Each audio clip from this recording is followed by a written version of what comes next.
to have with us two distinguished guests. History, as we've heard in the last couple of months in Japan, is always a very live issue in this country. It keeps coming up again and again. Our two guests today are dealing with history and with an alternative view of history. Oliver Stone, of course, is a movie director. He's one of the most consistently provocative and interesting movie directors to come out of America in the last quarter century. He made his mark with a series of cultural landmarks that have provoked admiration and, I think he won't disagree, controversy over the last 25 years, sometimes in equal measures.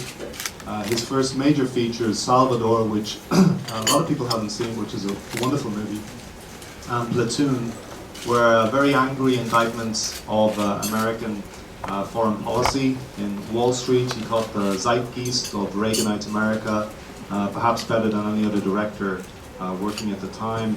In 1994, his film Natural Born Killers triggered debate on movie violence and so on.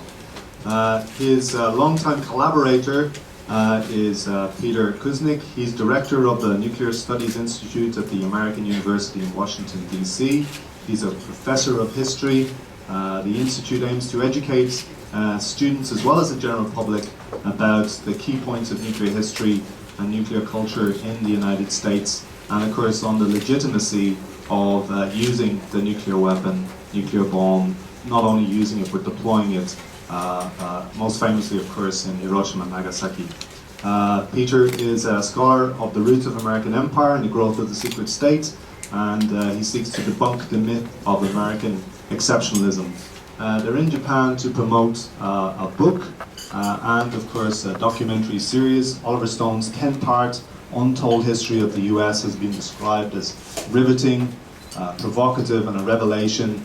And again, I don't think you'll disagree if conservatives have described it as mendacious Cold War revisionism and mindless Stalinist propaganda. That's one of my favorite phrases, mindless Stalinist propaganda. I can barely get it out in one word. It's been run on the US cable and satellite network Showtime since last year. It's been repeated and it's about to be screened in Japan. So I think they're both going to talk for 10 minutes each. There's the book, by the way, right here in Japanese. They're going to talk, Oliver's going to talk first, Peter second. And can I remind you that we're sort of making mini history today because this is the first time we're live streaming on the Fccj website. So it's available if you go to the Fccj website and click on the link, you can see it. I should also introduce my colleague over there, Lucy Birmingham, president of the club. Oliver, whenever you're ready. Yeah. Thank you for having us. We're glad to be here and honored by your presence. To make an overview, and we'll turn this over for questions and we'll get more specific, but to give you a brief overview of how this thing got started and how I got started, you know, because I tie into this. I was born in '46, a year after Hiroshima and Nagasaki, and I grew up conservative. My father was a Republican, a stockbroker. He was on the staff of Eisenhower's in World War II. And I grew up in New York City, and I saw the world through New York City eyes. Post-war, it was the place to be. I went to schools, good schools, and I served in Vietnam in 1967-8. I came through Tokyo in '65 as a teacher in Vietnam.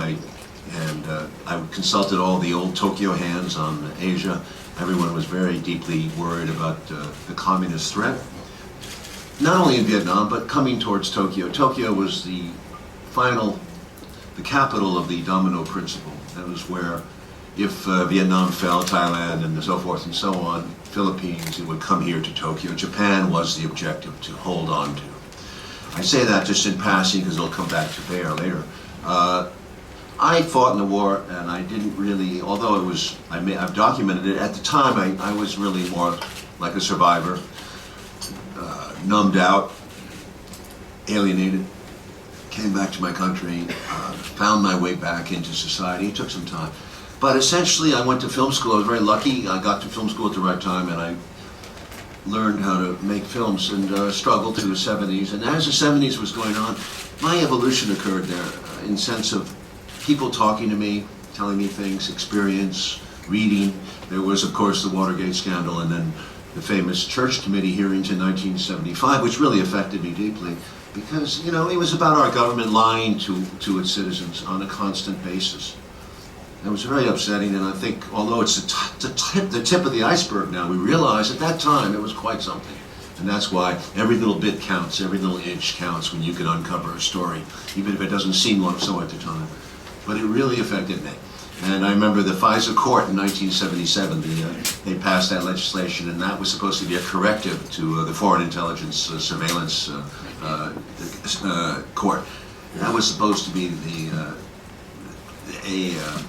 a way of reforming the system of intervention, CIA, dirty secrets, intervening in foreign countries and so forth. By 1980s, I wasn't totally convinced that the United States was up to no good. I actually went to Central America with Richard Boyle, and from there I saw that this was with my own hands, my own eyes. I saw Nicaragua, I saw Guatemala, and I saw Salvador, and Honduras too. And I saw U.S. troops in many of these places starting to come in. I saw the influence, the CIA, and I realized that this was Vietnam Redux. This was going to happen again. Reagan, had he not been derailed, was planning a war in Nicaragua. He was going to stop the commies from getting across the Rio Grande. So this was when I made the film Salvador, which David kindly mentioned in 1985-6, I was on a path that was a new path for me. It was to try to make progressive films that made a difference, trying to point the finger at things that no other U.S. Filmmakers were really pointing at. It was coming from Europe, the criticism on Vietnam, but it wasn't really severe. Yes, it was in the U.S., but it wasn't enough. It wasn't enough. And I made Salvador. It failed at the box office, but it succeeded, and I had some luck, and I was able to make Platoon, which had enormous success. And then from Platoon on, I continued to try to make progressive films. But, and I made quite a few and had a lot of controversy, as David has said. It taught me a lot about the way the U.S. sees itself, the media sees the U.S. By 2008, I was almost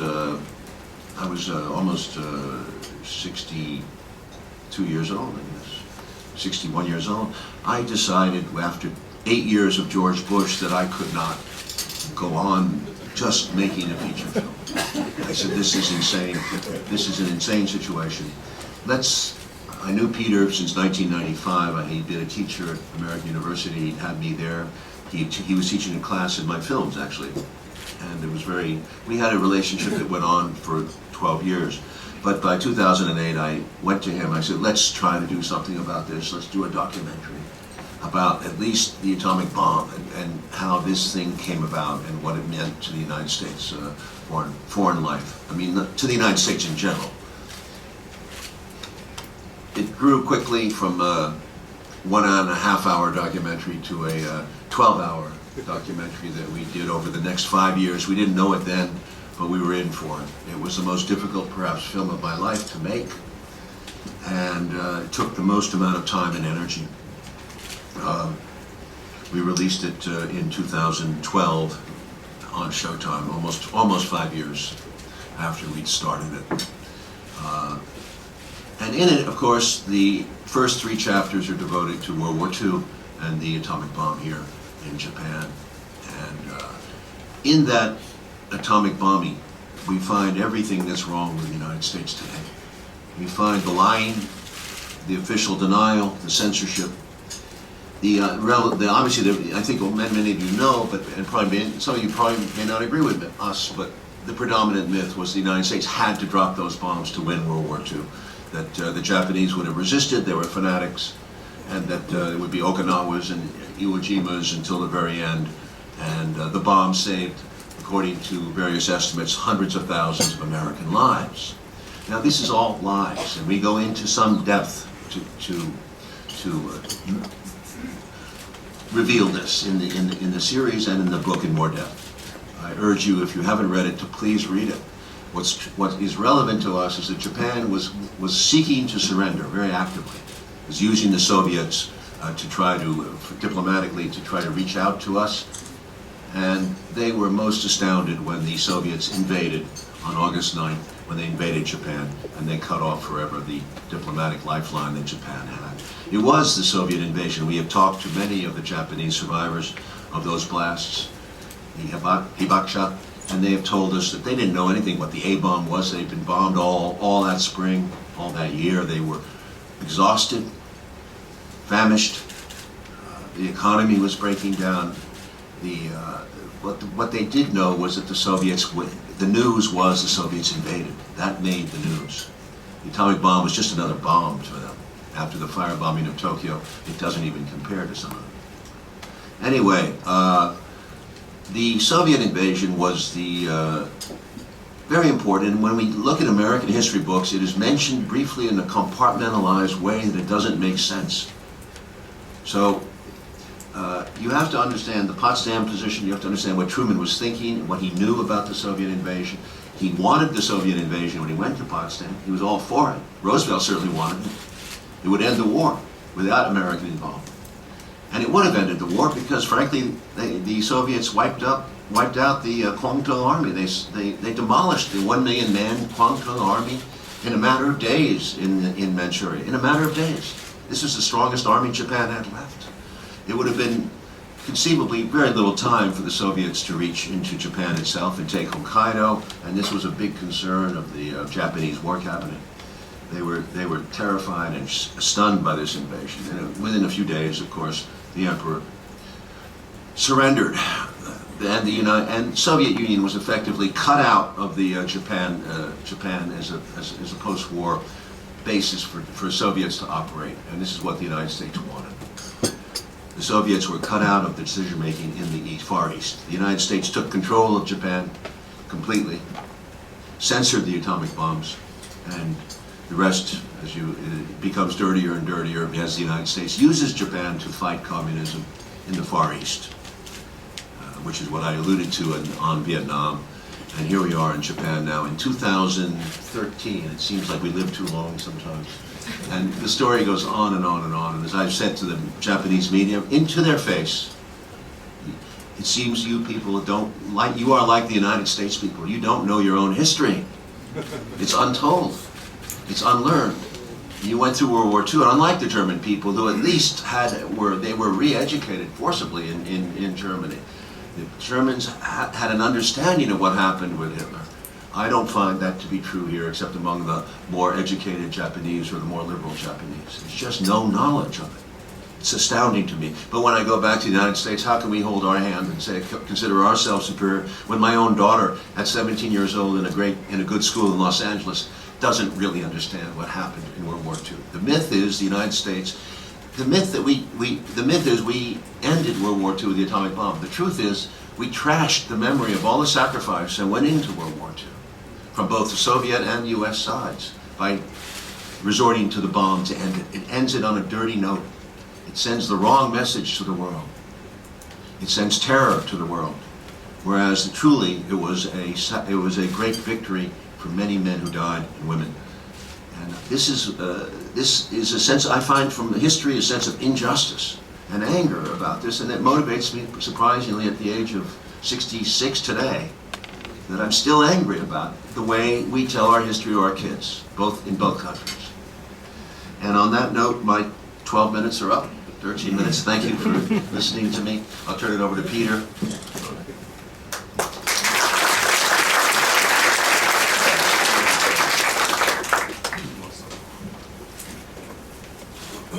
Oliver and I share a passionate concern about the importance of history.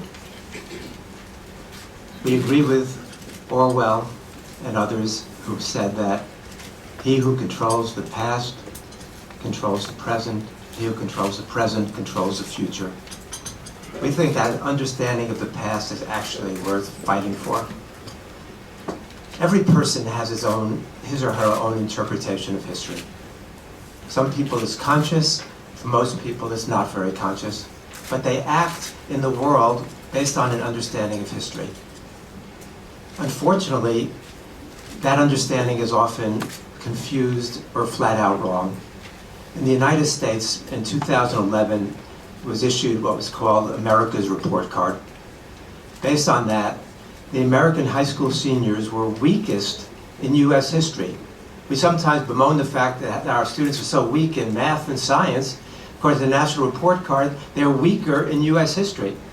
Of those surveyed, 12% were viewed to be proficient in U.S. history. 12% proficient, not outstanding, but proficient, barely competent. Of those 12%, only 2% could identify the issue that was addressed by Brown versus Board of Education, even though that was implicit in the way the question was asked. So we're dealing with two problems. One is historical amnesia or lack of knowledge. And the second is that to the extent that students in the United States and the public knows history, they've got it wrong. And we looked, that's why we began our documentary series with World War II. Because the fundamental myths that guide the post-war period take root in our understanding of World War II.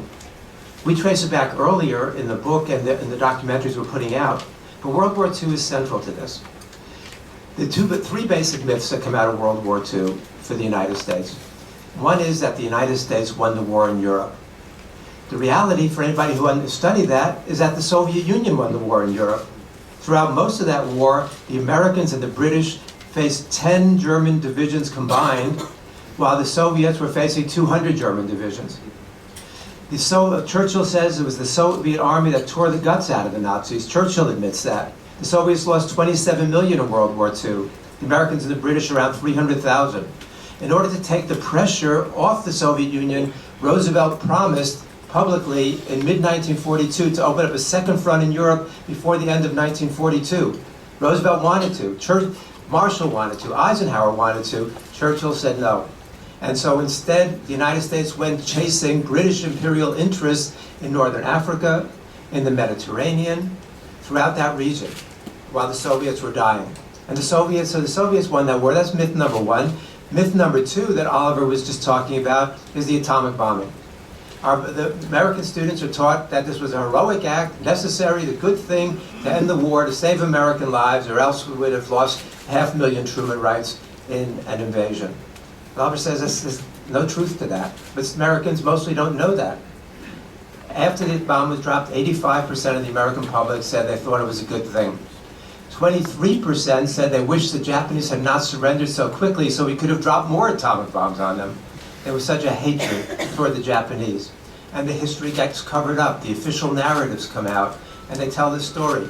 The reality, as Oliver was saying, was that the United States had already been firebombing Japanese cities, over 100 Japanese cities. We'd proven to the Japanese leaders that we could wipe out Japanese cities. 99.5% of the city of Toyama. Secretary of War Henry Stimson says to Truman, I don't want the United States to get the reputation of outdoing Hitler in atrocities with our firebombing. So that's not what changed it, the atomic bombs. We were already wiping out cities. What changed it, as Oliver said, was the Soviet invasion, because that undermined the Japanese diplomatic strategy, and it undermined their military strategy, their Ketsugo strategy. So the whole strategy was bankrupt, and the war ends, but the United States spreads these myths about what really was happening. Because we pose the question, how would the world now look at nuclear weapons if it was Germany that dropped the first bombs, not the United States? The world would have recoiled in horror at the brutality and inhumanity of the Nazis for dropping atomic bombs and wiping out cities. And we should recoil in horror. But because it was the United States, the victors in the war, and it tied into the fundamental myth, was the myth of American exceptionalism. This has guided American policy really from the founding aboard the Arbella, when Jonathan Winthrop says in 1630 that we shall be as a city upon the hill, we will be the moral guide to the rest of the universe. But it comes out more clearly after World War II, this idea of American benevolence, the myth of American exceptionalism, that other countries are greedy, self-interested, territorial aggrandizing, pushing for their own power, but the United States is different. The United States is benevolent, altruistic, generous. We just want to spread freedom and democracy. Well, obviously you know that, what a myth that is. And George Kennan, who is the architect of America's Cold War policy, the containment policy, which we're now adjusting toward China, Kennan says in 1948 that the United States has 6.3% of the world population, but we control 50% of the world's wealth. Our goal in the future period has got to be to figure out a way to maintain that disparity. He says we can't get caught up in sentimentalism. We can't talk about freedom and human rights. So that's not what it's about. It's about maintaining America's power and American influence and this disparity in wealth. And the United States goes off on that direction. The third myth, then, is the origins of the Cold War. In the United States, we taught that the United States was simply responding to Soviet aggression, that the Soviets wanted to expand into Europe, that the Soviets wanted ports, that the Soviets wanted territory. What we show in Untold History is that that is not what happened. That Franklin Roosevelt had a vision for the post-war world. That this vice president before Truman, Henry Wallace, had the greatest vision for the post-war world, a world of collaboration, friendship, ending imperialism and colonialism, ending exploitation, the US and the Soviets working together to spread a very different message of peace. Truman gets in there. Truman had said in 1941, he said, if the Germans are winning, we should support the Russians, and if the Russians are winning, we should support the Germans, and that way let them kill as many of each other as possible. He gets in there and he's got that same mindset. And so within 2 weeks, Truman takes office April 12th. By the time that the Americans meet with Molotov on April 23rd, US policy has flipped 180 degrees. Now the Soviets are being viewed as our enemy. Now the Soviets are being accused of breaking their agreement. We later backed off and said, well, actually, they had the right interpretation and we didn't. But the mistrust follows at that point. And then the atomic bomb feeds into that. Because the Soviets knew better than anybody how devastated the Japanese were, because Japan was trying to get the Soviets to negotiate to get Japan better surrender terms. So how did the Soviets interpret the bomb that was dropped on Hiroshima and Nagasaki? They said this bomb is being dropped on us, that we are the real targets because Japan is already defeated. And they were right. And Leslie Groves, the head of the Manhattan Project, says, I had no illusions. From the time I took over this project, I knew that Russia was really our enemy and the project was directed in that way. And so we focus on this because what we're trying to show is the pattern. And the pattern continues. We see not a straight line, fortunately, it's a curved line, because there are attempts to change that. There are opportunities to change that. 1953, March 5th, Stalin dies. Soviet leaders hand out an olive branch to the United States, asking basically to end the Cold War. What does the United States do? We repudiate that. We vastly increase our nuclear arsenal and our expansion and bases and strength around the world. 1962, we had another opportunity after the Cuban Missile Crisis. Kennedy learned the lesson. Kennedy and Khrushchev both said, we can work together to change the world. Let's end the Cold War. They both wanted to.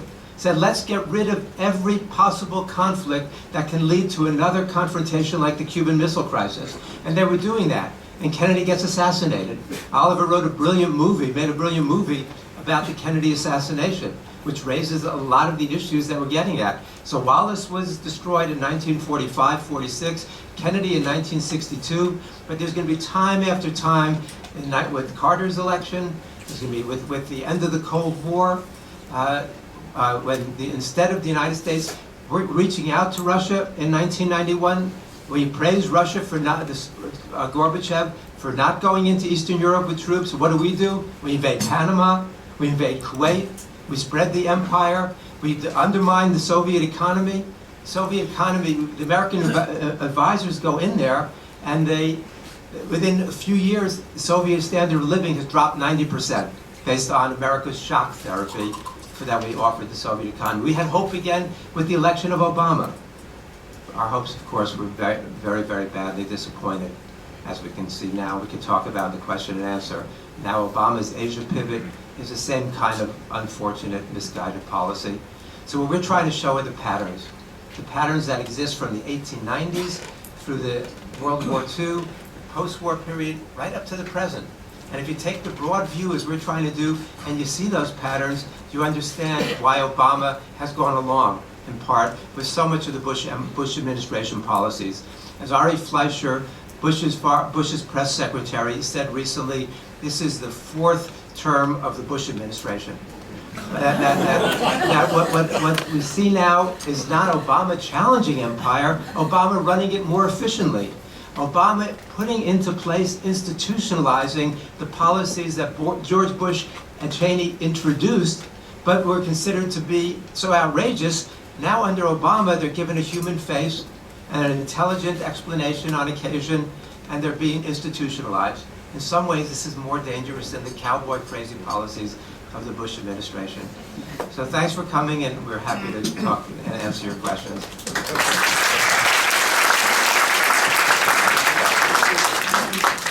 Thank you for those speeches.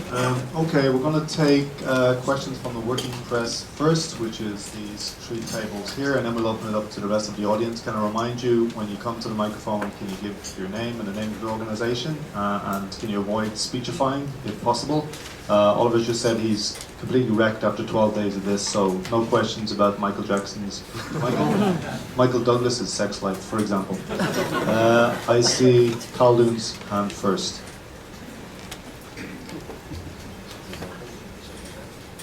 Did Michael Jackson have a sex life?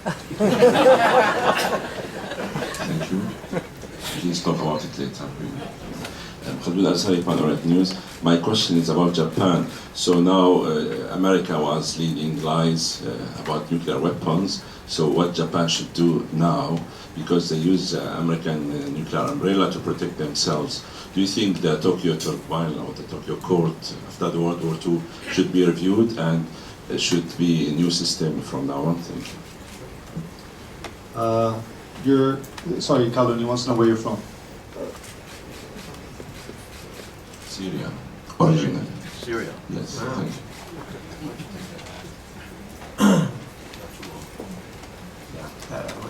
We're glad to say that a Syrian publisher has just contracted to put out an Arabic version of the Untold History. So we're looking forward to that. The U.S.-Japan relationship is problematic. This goes way back to the post-World War II period when the United States occupied Japan and censored the Japanese press. This is why the kind of effort that we see here today is so important, because we saw what happened during censorship. During that period, the Japanese were not allowed to even talk or write or have symposiums on the atomic bomb. It was a period of very, very harsh censorship that lasted until 1952.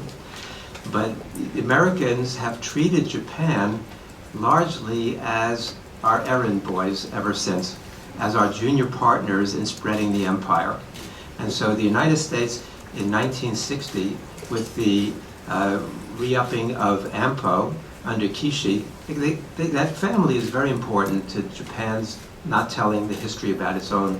And you had Sato, his brother, in 1972, with the reversion of Okinawa. And when Okinawa reverts back to Japan, he announces the 3 non-nuclear principles, but he cuts a secret deal with the United States to allow the introduction of nuclear weapons into Okinawa. And then you follow that straight through to Abe, Kishi's grandson. And Abe is one of the worst deniers of real history. It's the kind of thing that we're fighting against. We're fighting against people because it's a universal pattern. And it's not just the victors, sometimes it's the victims, the losers, who also deny their history. Much of Asia now doesn't want to tell the real history about Japanese occupation because they want Japanese tourists. But Abe, it's one of the things we've seen. On the one hand, the issues that get discussed are the comfort women and the Nanjing massacre. There's some discussion of that. There's very little discussion of what else happened during the Japanese occupation and Japanese empire, when the Japanese go into Burma and Malaysia and Indonesia and Singapore and Vietnam, and what they do throughout that region. With the comfort women, we see the comfort women issue being talked about in terms of Korean. That was happening all over Asia under the Japanese occupation. A much worse story, a much uglier story than is taught in Japan or elsewhere. So we think that it's essential to hold the mirror up and put a spotlight on every country's untold history, the things that allow the kinds of policies you're talking about to continue. The nuclear umbrella. Japan should be leading the fight to get rid of nuclear weapons. Japan is the only country to have been attacked with nuclear bombs in warfare. Japan has Article 9 in its constitution. That should be a model for the entire world. Instead, Japan undermines the meaning of Article 9 already. Japan has the 4th biggest defense budget in the world. And Japan cowers like a scared child under America's nuclear umbrella.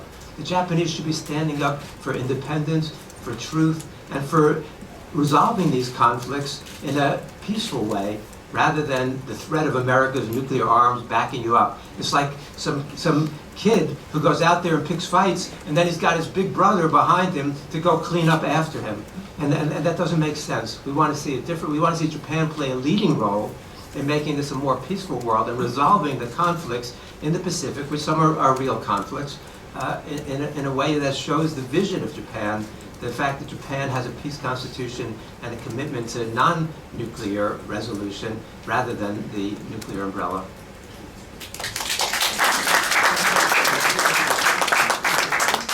Do you want to say something? No? Next question? You all right? Okay. This lady here. Does anybody have their hand on the back? Because I can't see with these lights. Peter. I'm Nancy Snow. I'm with the Huffington Post. I've also written for 20 years about American propaganda. I haven't yet had the pleasure of reading your series, but do you all address this in the context of propaganda? And Edward R. Murrow said 50 years ago when he headed USIA, truth is the best propaganda. And I think that's what you're getting at here. But how do you awaken people to wanting to go back and learn this history that's so crucial? Thank you. Oh, well, from my point of view, I come at this as a dramatist, and he comes at it as a historian. We cross-fertilized all over for these 5 years. I mean, the best way is to tell an exciting story. And I think that's what we've done. I think this documentary is the fastest documentary with the most amount of information I've seen. There's no talking heads, there's no stopping, there's no reaffirming. I think it's great filmmaking. That's, of course, me talking about it, because I take all the techniques from JFK and I've used them in this film. We also use movie clips and I think wonderful music, but it's essentially a movie-going experience that can be watched in the theater. And we've shown it in theaters. I'm going to San Sebastian next month, the Spanish festival, to show all 12 hours. We have 12 hours coming out on DVD, which is very important for us on the whole series, because no one saw the World War I section as well as the 1930s section, which explains a lot of the background of World War II. That's coming out on October 22 from Warner Brothers. And we also have a paperback as well as a mid-levels, more for younger readers is going to be made, as well as a comic is in the works, like Howard Zinn had a comic. So we're trying to get this out there.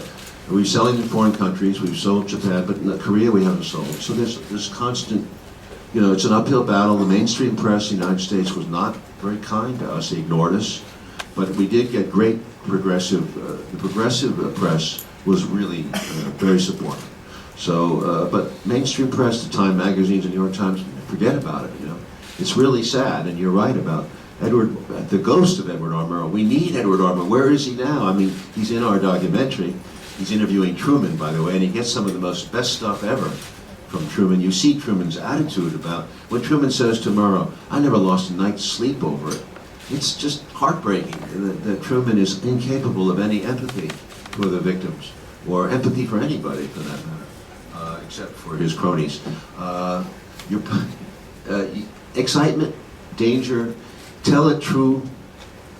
People are a sucker for the truth. So if the problem with U.S. history, in my opinion, is that it's sanitized. It's like a Disney movie. So I don't think the kids are responding, and he quoted the poll figures are very low. I don't think kids they know it. They know that U.S. history is crooked. They know that the United States always comes out ahead, and generally it's rigged that way, and it looks good, and there's none of that questioning about the moral imagination of the United States, what was lacking in Truman. My daughter, her school book, it's very compartmentalized. You will have criticism of the Vietnam War. Yes, they're much better on the Vietnam War than they used to be. But it goes into the Vietnam War, but it doesn't go to the Korean War in depth, and it doesn't go into Reagan. It doesn't go into Bush, father, going into Kuwait, which is a very important story because that's the end of the Cold War. And we go, instead of committing to peace, we go into Kuwait. That's a very important, and that's overlooked in our history. And it doesn't go into Reagan. Now, Reagan, of course, is a divisive issue, even in the United States, but we do find in the school books that Reagan is given too much benefit of the doubt, and we don't raise enough questions about what he was doing in Afghanistan and how much Reagan has to do with the birth of Al-Qaeda and all this extremism, fundamentalism, and how crazy Bill Casey was, how crazy Reagan's view of the world is. We don't get that in American history. We're putting up statues to him in Washington, right? There's a Ronald Reagan Airport right now. That's pretty sad, as well as the Dulles building. So I think Alan Dulles, is it Alan Dulles? And John Foster. And John Foster. These people are getting by. They're being exonerated by our American history. I'm going to add a couple of things. You talked about propaganda. You said you've been fighting against propaganda for 20 years. Great, keep up that fight. That's what we need. Especially journalists. Journalists are on the front line there. I.F. Stone, the great independent journalist, used to go around to bodies of journalism schools, and he'd tell the students, if you want to be a journalist, there are 2 words you have to remember: governments lie. And one time he added, and the Americans are the only ones who smoke the same hashish they pass out. So very often American journalists believe their own propaganda. And they're key, you know, plus television, plus the schools, plus the textbooks, as Oliver says. Oliver said that the treatment of Vietnam is improving. I hope that's true, but we don't see a lot of evidence. We're very concerned. A recent poll showed that 51% of American youth between the ages of 18 and 29 do say Vietnam was not a mistake. 51%, this is astounding to us. It was 70% of those over 60, but 51% of the younger kids. That just shows us we're losing the fight in some ways. The fight for memory. For us, it's all about history. It's all about memory. It's all about the past. Vietnam, Oliver fought in Vietnam. I fought against Vietnam. He was highly decorated and wounded twice. I got wounded in a number of battles with police during that time. I was very active in the anti-war movement. So we came to this from different sides, but we met in the middle in terms of our views. But Vietnam is central to both of us. The fact that Americans are losing their understanding of the history of Vietnam bothers us deeply. When Robert McNamara, I often ask my student, how many Vietnamese died in the war? And I usually get 100,000, maybe 500,000. The ones who really know something say 1 million. Robert McNamara came into my class, who's the brains behind the war, and he said that he believes that 3.8 million Vietnamese died in the war. I asked that question, you know, because how would we feel if the average German youth thought that 500,000 Jews died in the Holocaust? I asked my students, how many Jews died in the Holocaust? Every hand goes up, 6 million. They all know that. They think 500,000 Vietnamese died at the hands of their own government, but 6 million Jews died, they know, at the hands of the Nazis. To me, that's very troubling. It's troubling that that Americans learn some of this, occasionally the history of other people's atrocities, but they don't learn the history of their own atrocities. The Vietnam Memorial is very powerful. I'm sure most of you have seen it. What it lists is the names of 58,252 Americans who died. The message is that the tragedy of Vietnam was that 58,252 Americans died. What we're calling for is a memorial that lists the names of 58,252 Americans, 3.8 million Vietnamese, hundreds of thousands of Cambodians, Laotians, and other people. That's a memorial that says something. It talks about the tragedy, and it's not just a tragedy, it's a crime. You Americans, we talk about the war in Vietnam. We always talk about the Soviet invasion of Afghanistan, but this is the war in Vietnam. It's sanitized language. It's a battle over language, which Huxley understood, Orwell understood. A lot of it is about language. We don't call it the American invasion of Vietnam. If we called it that, and we talked about the atrocities, we talked about the deaths, then maybe 51% of young people would not think that the Vietnam War was justifiable. But this is the way Oliver and I are trying to fight for an uncorrupted view of history, because we think it's so central to how people understand what the United States and the rest of the world is doing now and will do in the future. One additional comment. I'd just like to say how struck I was in Nagasaki by 2 things. One was the museum of atrocities the Japanese have committed. Private museum, funded privately, and no state support. And I've heard that it's a very modest museum, but it's very important because it has maps, pictures, documentation of the Japanese invasion of East Asia, as well as its treatment of prisoners and people. And I'm told that if this museum were in Tokyo, that they would not be able to stay open, that they would be attacked by the right-wing thug organizations that exist in Japan. Well, Peter was involved in the Smithsonian. I have to remind you of the Smithsonian Institute. There was a huge scandal in 1995 to have an exhibit on the Enola Gay. They objected to various things that Peter and his people were trying to put into the exhibit, like the lunchbox, the melted lunchbox that you see at Hiroshima. They wouldn't allow that, and they wouldn't allow any. They said it was a disgrace to U.S. veterans. This is the kind of mentality. What we need in the U.S. is a simple museum like in Nagasaki, like the Atomic Museum that I saw there. It explains nuclear weapons, the amounts, the maps, what a nuclear weapon looks like. It shows you the size and the shape of the plutonium bomb that was dropped on Nagasaki. It gives a young person a real look into the power of the bomb, and it's a beautiful. We don't even have a nuclear museum in the U.S. As far as that, Dayton, Ohio, Peter told me, there's a museum in Dayton, Ohio with Boxcar, which is a plane, but there's no knowledge about what nuclear warfare can do. And in reference to American propaganda or television, we live in a world where television would never show this series. The only reason we're on the air was Showtime, because I had a relationship with, and I was able to get it through, took it. They didn't pay for it. We had to finance it. They took it. They played it. They didn't do a lot of advertising. HBO passed. Every other cable station passed. And you know, if you're an American, that we would never have gotten this on network television. Never. Not in a million years. There's no challenging documentaries. Now, you can say 60 Minutes is all this, gets all the Emmy Awards, but I challenge you. Would 60 Minutes ever run this kind of story about Hiroshima or Nagasaki or about any aspect of American history? They'll go into an occasional atrocity, but they never give you that big pattern, that big picture view, because they're pro-American. They depend on pro-American sponsorship. Business interests will not pay, corporations will not pay to be critical of America too much. So we have a real roadblock, and our young people are not getting an education unless they go to other alternate means. We have to provide them that. The museum that Oliver was referring to in Nagasaki is the Okamasaharu Museum, and we urge all of you to visit it. It's an incredibly eye-opening museum in Nagasaki and is ignored by the city officials.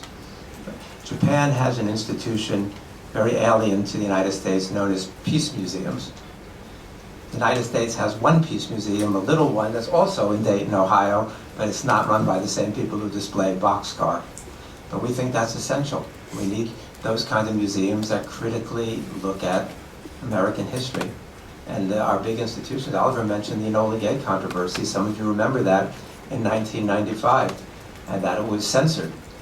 The United States had censored it. The United States was not ready in 1995 to do an honest, balanced exhibit on the atomic bombings. What they did instead was a propaganda exhibit. And then in 2003, at the Air and Space Museum Annex near Dulles Airport in Virginia, they opened up this annex and displayed the Enola Gay. And we fought against that. We didn't fight against displaying it. We said it should be displayed, but it has to be done educationally. What do they do instead? They have no information about the dropping of the atomic bomb. They just give some details about the plane itself.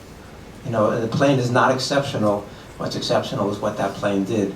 This is 2003. Supposedly we're so concerned about weapons of mass destruction. This is the plane that inaugurated the era of weapons of mass destruction, and the United States can't do an educational exhibit, an honest exhibit about that.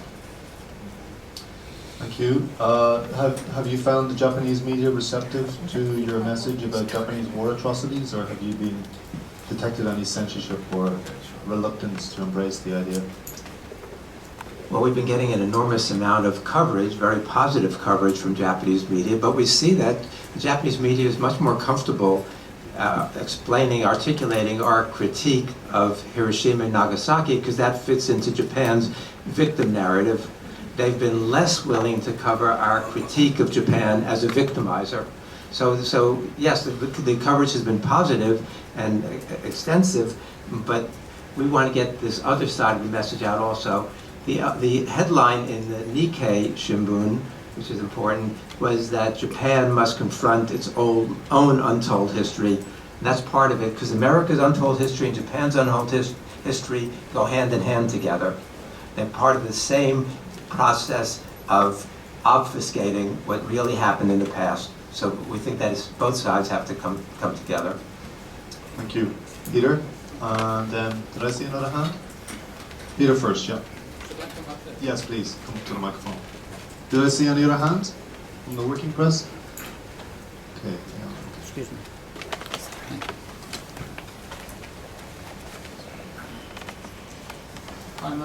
My name's Peter O'Connor. I'm a historian of propaganda, and I'm kind of snuck onto the press table.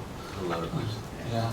Peter, could you speak into the microphone? Sorry, my name's Peter O'Connor. I'm a historian of propaganda in East Asia, and I've been asking my students over the years at Worcester University and Musashi University to consider the relative status given to the firebombing of Tokyo as opposed to Hiroshima and Nagasaki. At Hiroshima it was about 80,000 plus 120,000 and they're still suffering. At Nagasaki it was about 26,000 and another 40,000 since. And that's debatable, it's as debatable as all figures are. In Tokyo, in the 8 months of the final bombing of Tokyo, the firebombing of Tokyo, it was about 500,000 over 8 months and 10 million refugees left Tokyo. There's a very small monument to the bombing in Tokyo, and it was put up, during the last 5 years. Whereas there's a, Hiroshima, the mushroom cloud, the lunchbox, whatever, the frozen watch. All of those things have been iconized to a huge extent. Now, I don't see this as a conspiracy. Anyone, I see most Japanese politics and political history as a conspiracy. I don't see people, the oligarchs getting together in the back room, with a blueprint. I think it's a sort of cock-up kind of history, But I would like to see how you see that. I'm interested. So how do you see the Tokyo firebombing, the fact that it doesn't get as much attention as Hiroshima and Nagasaki, or anything near as much attention? I see that as, because Tokyo was the second pioneer, Germany was the first pioneer of civilian bombing at Guernica in 1936, and Japan was the second pioneer in Shanghai in 1937. And so Japan was not unique in that, but Japan was unique in being atomic bombed. So I think that's the reason, but I don't know.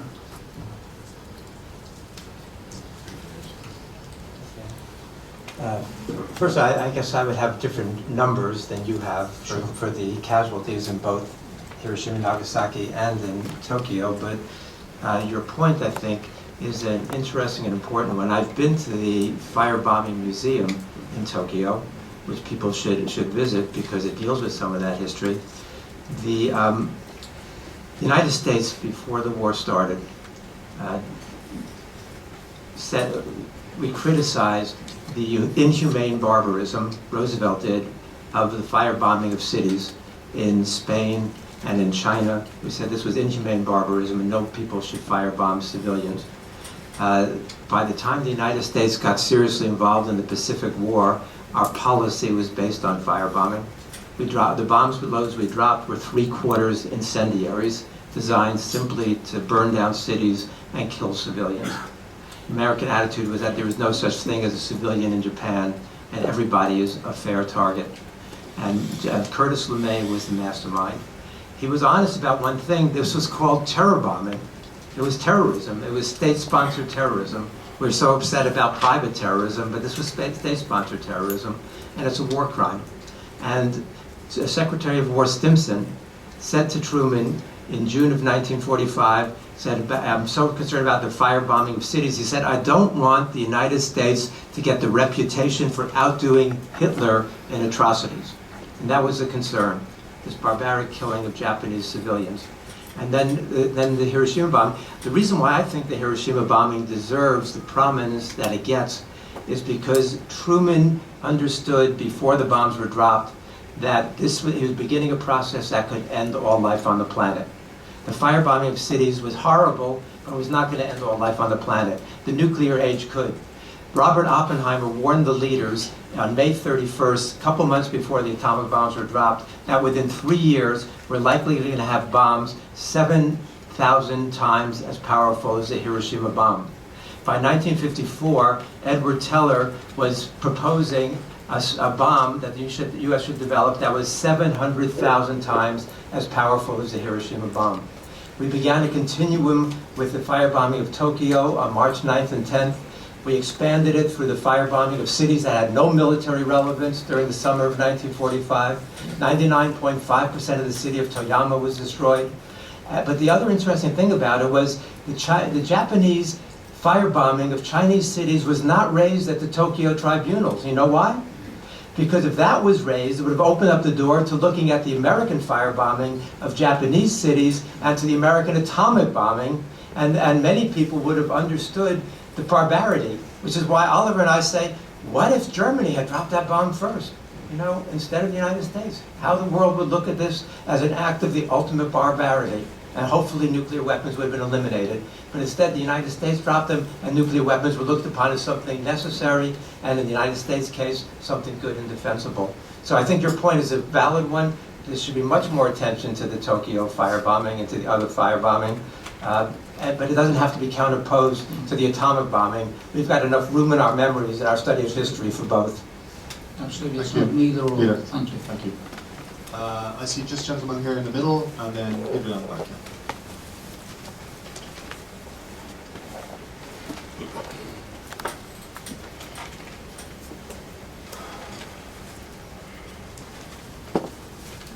Obayas is my name, and freelance. You got a letter to ask regarding the foreign policy. President Obama's foreign policy for China, especially on the aspect of they want to build a new empire with huge nuclear power, and also they want to conquer the Pacific Rim. China wants to control all the Pacific Rim. And this is a question for both speakers. What was your question? Is that a question? I think the question China is directed to us is that China, this gentleman is saying China has got evil intentions to build itself up into a nuclear power, I presume, on the side, and threaten the entire Pacific Rim. Yes. And I'm going to let you handle this because we've been talking about this with Japanese journalists for days. I'm exhausted. This is on Michael Jackson's sex life.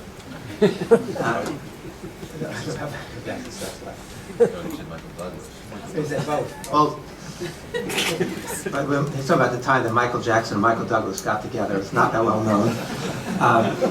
But no, this is a serious question, though, and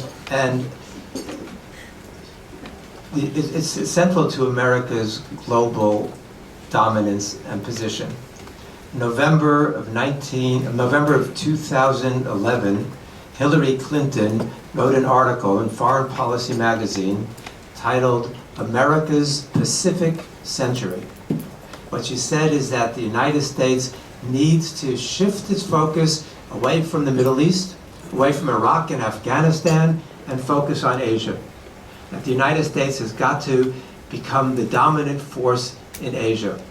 And how do we do this? By pointing out the threat posed by China. They said that she believed, and Obama supports her, and Gates supports her, that we can frighten the Asian people into aligning more closely with the United States. And what do? We start increasing our selling of arms to all the Asian countries, including Japan, massive increase in defense spending in Japan as part of the air-sea battle concept, selling fighter jets to Taiwan, selling them to other countries there, increasing our troop deployment, 2,500 more Marines in Australia. We just now announced that we're going to increase our troop presence in the Philippines. The United States policy is going to be to shift from the Atlantic to the Pacific. Right now, our naval forces are balanced 50% to 50% Atlantic Pacific. We're going to shift that to 60% in the Pacific. Obama has said, well, we've got to cut back on our military spending because of our budget crisis. But he said it's not going to touch our military spending in Asia because this is essential. So how is the United States seeing this? We're seeing this as the new frontier. We're seeing this as the place where we're going to expand militarily. joint naval operations with countries throughout the region, militarizing this conflict. Are there real conflicts and issues in Asia? Yes. Is China acting badly? Yes. Is there a strong nationalist element in China? Absolutely. Should China, and China's policy is in some ways stupid, but China has felt weak and humiliated for a long time. And now they feel that they're becoming the #2 economy in the world, that they're modernizing their military, they're trying to assert themselves, they're feeling their way. In some ways they stumble. But China has not been aggressive like the United States. I mean, Japan can ally with the United States, which has fought war after war after war after war after war after war since World War II. Where has China done that? China has not posed that kind of threat. The United States has an empire of perhaps 1,000 bases. How many bases does China have outside China? 1. So China should change its policies, should not give justification to the militarists in Japan, like Abe, in order to increase Japanese military spending, to get rid of Article 9 and the peace constitution, to increase Japanese forces. Some people even want to develop Japanese nuclear weapons. So we see that we see China's policies were critical, partly because it's not solving things as peacefully as it should, and because it's giving provocation to the right-wing leaders in Japan and elsewhere, and is scaring countries to support the American global hegemonic vision for Asia. And we see that as the driving force and the dangerous aspect of this policy.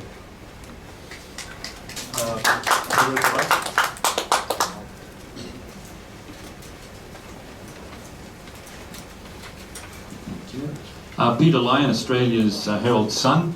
Firstly, I'd like to congratulate you on your untold history. It's a great, great project. Thank you very much. Now, given that you briefly mentioned your evaluation of the Bush administration's 4th term, I was just wondering, have you had any response from the Obama administration regarding your project? What have they said about it? No, given their fear of the truth. I would imagine they've ignored it. I don't know that they've even seen it. Really? No, honestly, the United States is a big, big country, and you know, I think, as I told this lady, mainstream media has ignored us.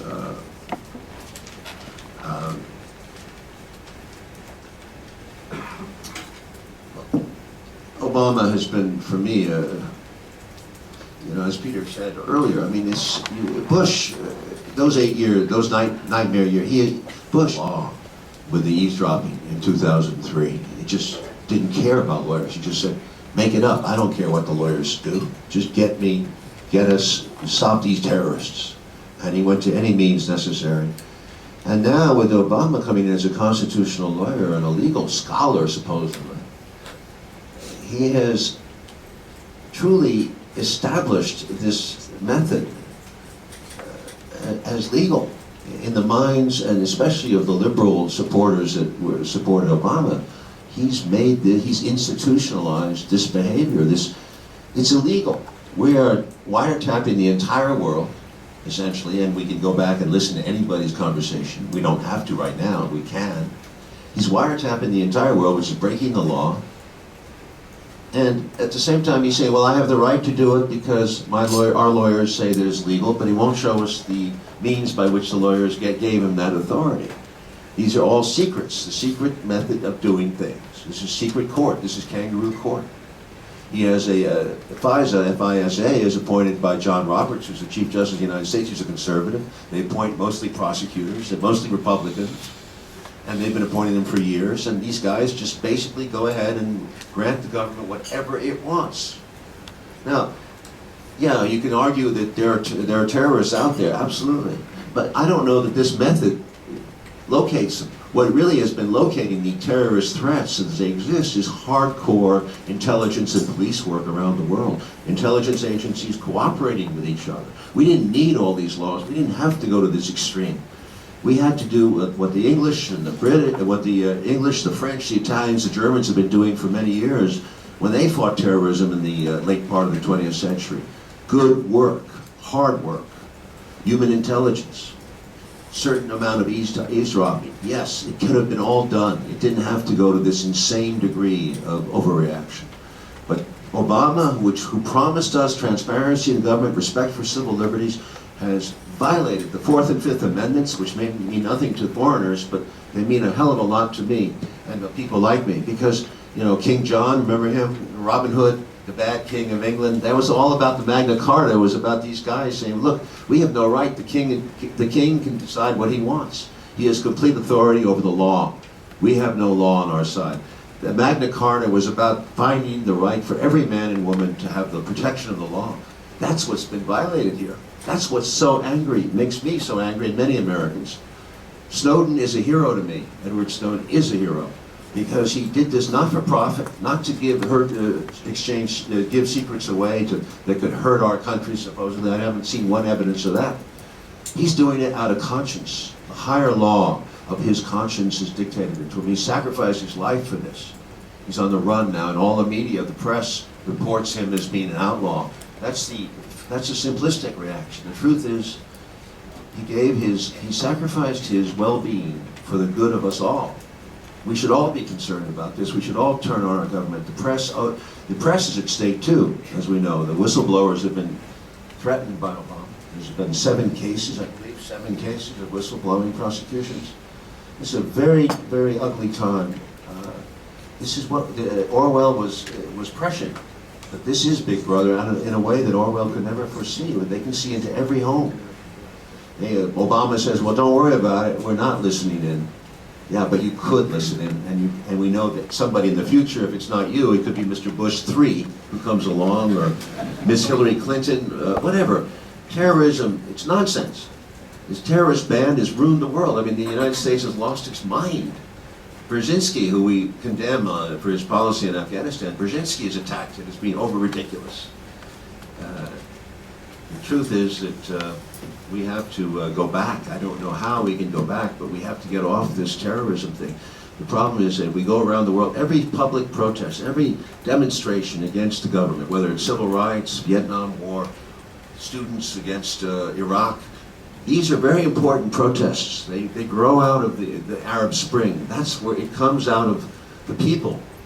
But what is being targeted here is not just terrorists, but those groups. In other words, anybody who protests government policies in the future, whether it's Wall Street bankers, if you protest against them, you're going to be targeted as a potential threat. The Boston Marathon, they were so busy tracking down protesters against green organizations and against various other things that they missed the bombers. It's never about terrorists. It always becomes about the way J. Edgar Hoover did it. He brought all the weight of government to bear on protesters. He didn't like protesters. He thought they were left-wing communists. He never could find the proof, but by the time the Vietnam War came around, as you know, 500,000 people were on the list that they were being eavesdropped on. Where are we now? Same place. Obama is a snake. He's a snake. And we have to turn on him. I know he likes snakes, but... First here, and then Hasegawa-san, and then I see a hand up at the back, and then this gentleman.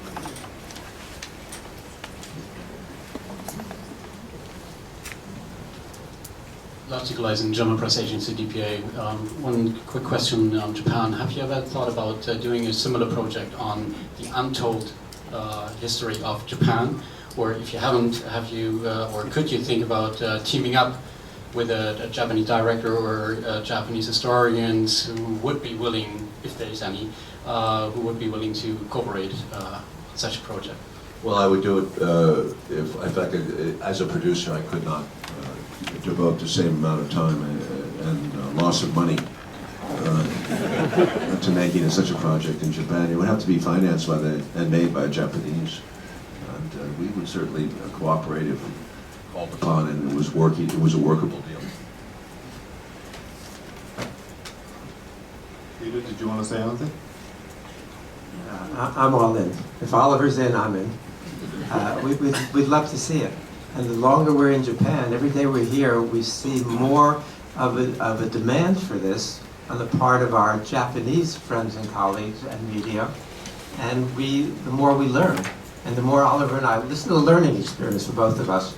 We're learning from the hibakusha, we're learning from the journalists, we're learning from the historians, we're reading constantly. because neither of us was really, I'm an expert in certain aspects of Japanese history, but not the broad view, and Oliver's not an expert in Japanese history. But the more we see, the more we learn, the more troubling it is for us. The more we realize how important Japan's coming to grips with its past is for Japan, but also for the United States and for the rest of the world. Japan and the United States are linked together in this web of deceit, in which we both collaborate to tell lies about all of our history. And Japan and the United States, as the first and the third biggest economies in the world, the first and the fourth biggest militaries in the world, if our countries were doing something good for the world, rather than what we have been doing, I think we would make an enormous difference. And we would like to see Japan reaching out more to China in a positive way, dealing with the horrible things that the Japanese did to the Chinese in a way that'll start to build some trust and get past the crazy nationalism that we see in both countries.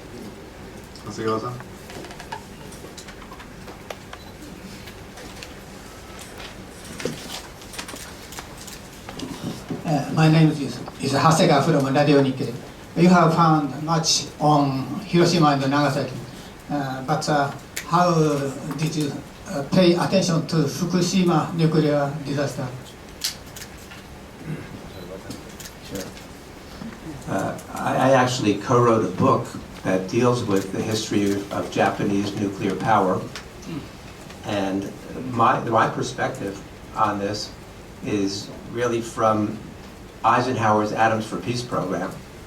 Eisenhower wanted the United States to do away with its army in large part and depend on nuclear weapons. When Eisenhower became president in '53, the United States had 1,000 nuclear weapons. When Eisenhower left office, the United States had 30,000 nuclear weapons. Or 23,000. When Eisenhower's budgeting cycle was finished, the United States had 30,000 nuclear weapons. Eisenhower went from nuclear weapons as a last resort to nuclear weapons as a first resort. From one finger on the nuclear button to dozens of fingers on the nuclear button. America's war plan called for 650 million deaths if the United States went to war against the Soviet Union under Eisenhower. But how did Eisenhower sell this to the world? He said, we can't get the world to accept using nuclear weapons unless we can convince them that nuclear power is also a good thing. So he goes before the United Nations, December 1953, and calls for atoms for peace. It was a lie. It was a deception. It was a fraud. If you look at the documents, they say explicitly, we have to do this in order to make nuclear weapons usable. And that was the strategy. And so we decided we were going to push nuclear energy development in Japan, in collaboration with Japanese leaders, one of whom was Shoriki, who was a Class A war criminal, who was let off by the United States and founds the Yomiuri Shimbun, and he works with the United States and the CIA and the USIA, and we begin to propagandize Japan. It was not easy, especially because Japan was a victim, and then after the Lucky Dragon 5 incident in 1954, the Japanese public was outraged about nuclear weapons. In the next year, literally 1/3 of the entire Japanese population signs petitions against nuclear weapons. So how is the United States going to overcome this? With a concerted propaganda effort. And where did they want to build the first nuclear reactor? In Hiroshima. That's what the United States would hope to do. So the United States pushes Japan to develop nuclear power, and from there, the craziness of a country like Japan that's so earthquake prone to develop nuclear reactors makes no sense to us at all.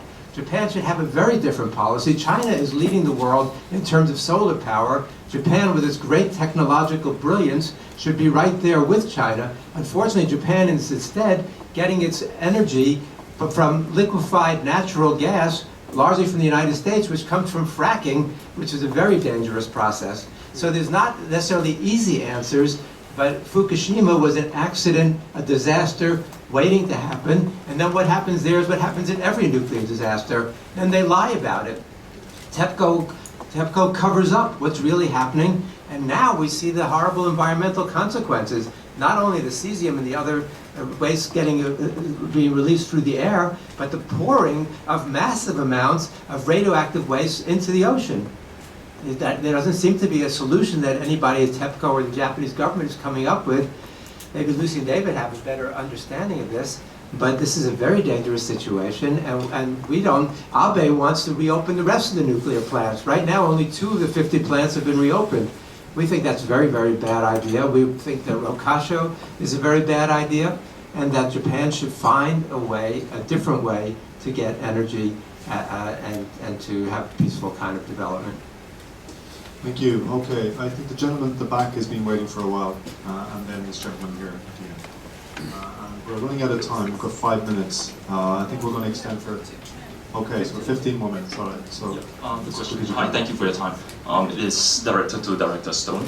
What do you want people to do with this knowledge? Because do you want like more Snowdens? Do you want revolts? Do you want people to vote out the current administration? Because at the heart of it, at the core of it, government spin.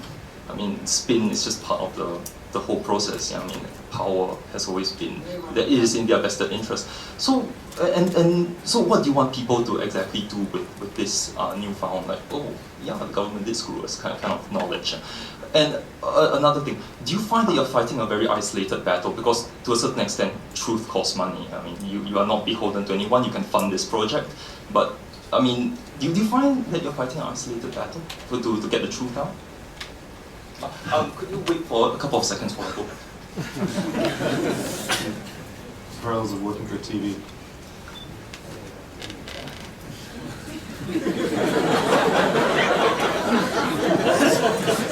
Yes, I feel very isolated, but every time I go out in public, as I've appeared in many countries and many schools in America too, colleges and high schools, I feel I'm not alone. We're not alone. We made this movie and we've been rewarded in so many ways. Perhaps we'll even make a little profit by the end of the day. With the DVD sales, who knows? It was well worth it. It was perhaps the best film experience I've ever had. In the last 5 years, I've learned more history than I've learned in my previous life. It reinforces my belief that I am doing the right thing with my life. I feel good karma, as they say, as a result of this. It's as if we are warriors for peace. I've been a warrior my whole life, but now I feel more than ever that I'm a warrior for peace. As to your other question, everyone has to take their own. This is a 12-hour, it covers 70 years. Everyone must take away from it what they can take away. Somebody might be more interested in nuclear power, some people might be interested in Snowden. What you see is a massive abuse of trust in the world. The United States, as I said early when I started, dropped this bomb and innocently told the world that this was the right thing to do. It was not the right thing to do. It was not the right thing to do. It was the wrong thing to do. We are very adamant about that. And that's why it's so important to stress that point. But the bomb is not the story of the bomb. This is a story of what happens as a result of that pattern. The pattern goes on and on. You see Eisenhower militarizing the United States with bombs and giving nuclear authority to commanders and sub-commanders, which sets up the Dr. Strangelove scenario where John Kennedy all of a sudden in 1962 has to confront the results of John Foster Dulles and Dwight Eisenhower's policy of nuclear brinksmanship come home, nuclear brinksmanship. So there's a great lesson in John Kennedy's behavior of courage. We go into detail with John Kennedy. We talked about it yesterday at the Hayakawa conference. That was a beautiful section they showed of chapter 6. Kennedy was a great warrior for peace. We go into the Gorbachev section with great love, and we try to show the hope of the world.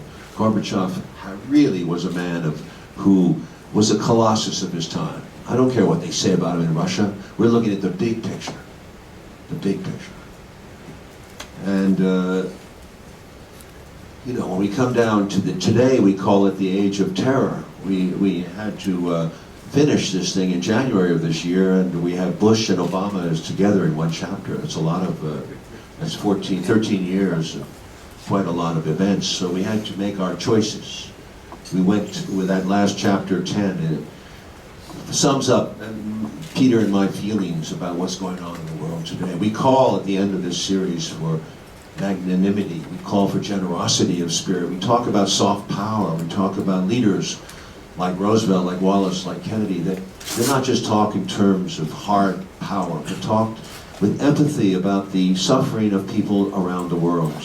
To look at other countries with compassionate eyes, like Henry Wallace did towards the Soviet Union, after they'd been devastated by World War II, devastated. You can look at the Soviets and you can see Stalin and tyranny and all this, but you can also look at the Soviets another way.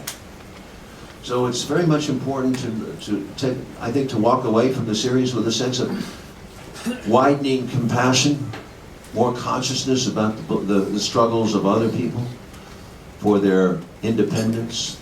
We go into some depth on the Third World, Bandung Conference of 1955, how important that was in the middle of the madness that Nasser and Nehru and Sukarno and Tito and came together, the sane people of the world, to say enough of this race to madness. Think about us. We want to have our countries develop without this Cold War politics. And of course, the United States, and not the Soviet Union, the United States takes the lead in taking down most of those leaders, by the way. We have a lot to bear on that. We have a very dirty history with the CIA, very dirty. As effective as the KGB was, the CIA was far more effective, although we always pretended to be the underdogs. Don't forget that when Kennedy ran for office, and always through American history, we are always under threat. The Soviets have more weaponry. There's always a missile gap. The Chinese, as this gentleman is talking about the Chinese like a nuclear monster, but they're not even close to us. With their nuclear capability, nothing compared to ours. We, the United States, have developed, in Chapter 10, we talk about space weaponry that's unbelievably sophisticated. Professor McCoy from Wisconsin talks about drones in space that can be fired by maybe in the next 10 years from 250 miles up that can be so precise to hit an individual target from space. We can talk about scenarios like blowing up countries from space. So do you want to see more protests? We talk about cyber warfare. I'm sorry. We talk about cyber warfare. The United States pictures China as this big cyber attacks, and then ironically, of course, we find out that we're the ones. We know that we're the ones who cyber attacked Iran first. But we talk about China as violating everything. Well, this is a mentality that the United States has developed of being the underdog. As a result, perhaps it's a good mentality if you're thinking only about the United States. As a result, we've kind of snuck in. Now we're supposed to be this quiet empire. We're not quiet. We're very loud. The world has figured this out. And Snowden has figured it out. And the fact that every country, except for 3 or 4 countries, 5 countries, have given him any kind of home, tells you how sick the world has become, how uniform. Where was France when Snowden? Well, France under de Gaulle, would have given him asylum. I believe that Germany should have given him asylum. I was most upset when Brazil, Dilma Rousseff, who was followed in the footsteps of Lula in Brazil, Dilma said no right away. Right away. Brazil really let us down. The fact that the whole world is so scared of the United States, so scared. I'm glad China did not arrest him. At least China had the guts to stand up that way, but they did kind of get him out of there. And the Soviet Union, I think Mr. Putin did the right thing, and I'm proud of him for doing that. And we need more countries to stand up to the U.S. The U.S. has to hear no, has to hear defiance. That's what Chavez was good for. He was he kept regional power. Regional power is a solution. Turkey, Brazil, Venezuela, China, Russia, all these countries. Japan, for Christ's sake. You guys have been asleep. These prime ministers have been asleep for 68 years now. You know, we need the Japan, well, I'm going to go further, has to disassociate itself from the United States, from the status of force agreements. They've got to get away from the United States nuclear umbrella because they can be a great country again and a real broker for peace in Asia. And by the way, Japan's interest in the long run could very much lie with China. You already are their first trading partner with China. Don't look at China as your enemy. Start seeing it differently. Start by apologizing. Start by apologizing to China for what you did in China and all the people you killed there. Start apologizing for that. And that would go a long way to, all of a sudden the world would say, what? Japan apologized. That would be a shock to the world. It'd make front page headlines everywhere in the world. And it would be a beginning of like what Gorbachev did with the Soviet Union. Hey, we don't want to compete with you. We want peaceful coexistence. What if Japan did that tomorrow? Wow. It would be like a spring, a thaw, a new world beginning. And then China would suddenly look at Japan a little differently, instead of hating Japan. That would be the beginning. Thaws. What's your question now? So are you saying that you support the militarization of Japan? Because if Japan doesn't need the US, it has to militarize. No, it doesn't. You're giving a false set of choices, a false set of alternatives. Japan has already militarized. Japan is already the 4th biggest defense spender in the world. What Japan needs is a defensive force. It does not need an aggressive force. There's a lot of pressure now to do away with Article 9, either through Article 96 or other ways to do away with Article 9. What we want to see is Article 9 mean something again. It already hasn't meant very much. But what we're concerned about, if Japan does away with Article 9, it's going to get much more directly involved in America's wars, and Japanese boys are going to be coming home in body bags, the same way that American men and women have been coming home in body bags since World War II, and war after war after war. Is that the future that Japan wants? To be even more intimately involved in America's wars? I don't think so. But there's a couple other points I wanted to just add. In the question he asked, he said, truth costs money. Well, the reality is that untruth costs lives. And that's the choice we have. Yes, truth might cost money, but untruth, the cost that we pay for untruths is a lot more than the cost that we pay for truth. T.S. Eliot asked a very poignant question in his work Gerontion, and he asked, after such knowledge, what forgiveness? Oliver and I are trying to get that knowledge out there. We see ourselves as involved in a struggle, a monumental struggle, and we need everybody's support in this. And it's a struggle between our enemies have got all the guns, they've got all the weapons, they've got all the bombs, they've got all the bombers, they control the media, they control much of the education. What we've got is the truth. And it's a battle between truth on the one hand and the forces of oppression and militarization and exploitation on the other. We think the truth is very powerful. And we look around the world, and of course we support protests along these lines, but it's more than that. The world, there's a seething unrest all over the world right now. We see it in Greece, where 60% of young people between the ages of 18 and 20 and 30 are unemployed. We saw this in Tunisia. A 26-year-old street vendor was humiliated one time too many, and he burned himself to death. And it sparked an explosion. In Tunisia began the Arab Spring. We saw it in Egypt. We saw it in Turkey. We saw it in Brazil. We're seeing this everywhere. In the United States, we see signs of that. We see that as hopeful. We're trying to give it some sense of history. We see this as the weapon, the history that the Occupy movement and these other movements around the world need to begin to think. But that's why our focus is on history. One of the problems in the United States is that people don't think in utopian terms anymore. They believe that the present is this way and is inevitable. What we're saying is no, there's nothing inevitable about the world that we've created. That if we were going to start all over as sane human beings, this is not the world we would create. We wouldn't create a world in which the richest 300 people have more wealth than the poorest 3 billion. We wouldn't create a world armed to the teeth, the cyber, I mean, everywhere, the weapons, the space, the military weaponization of space, the surveillance. This is not the world we would create, and we have to show people that it could have been different, and that there are ways to think about it differently, and we still have time, the world still is here, we still have the ability to make this into a different world. And we hope that our untold history triggers other untold histories, and that people around the world see this as a weapon of truth to use against power. Thank you. With apologies to the people who have their hands up, I'm afraid I'm under strict orders to end. I'm under strict orders to end at 2:10. I'm sorry. Unless you guys can, if you want to say, you can take another question. That's fine. But I've been told to end at 2:10. One more. One more. I'm afraid it's this gentleman here, yeah? So I'll make it a very quick one if you don't mind.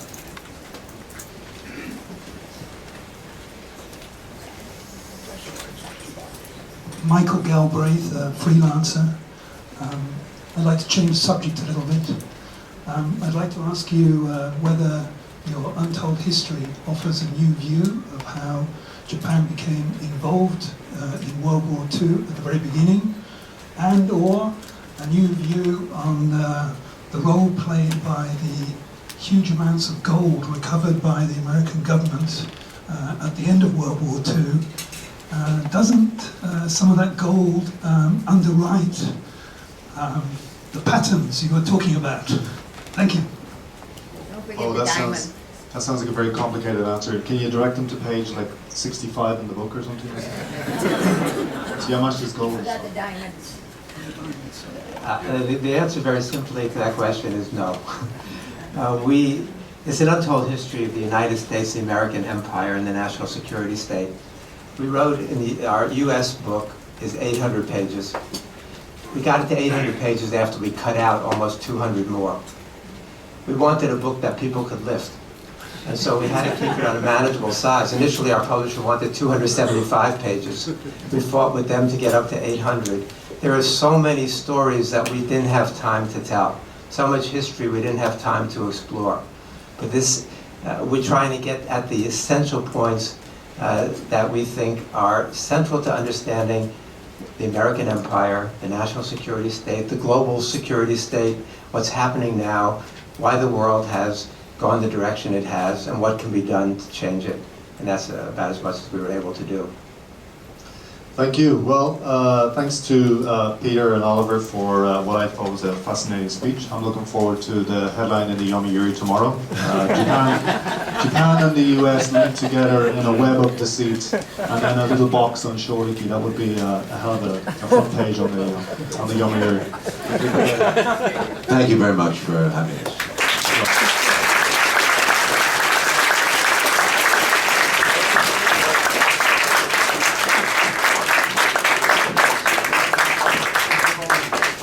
The only woman who spoke.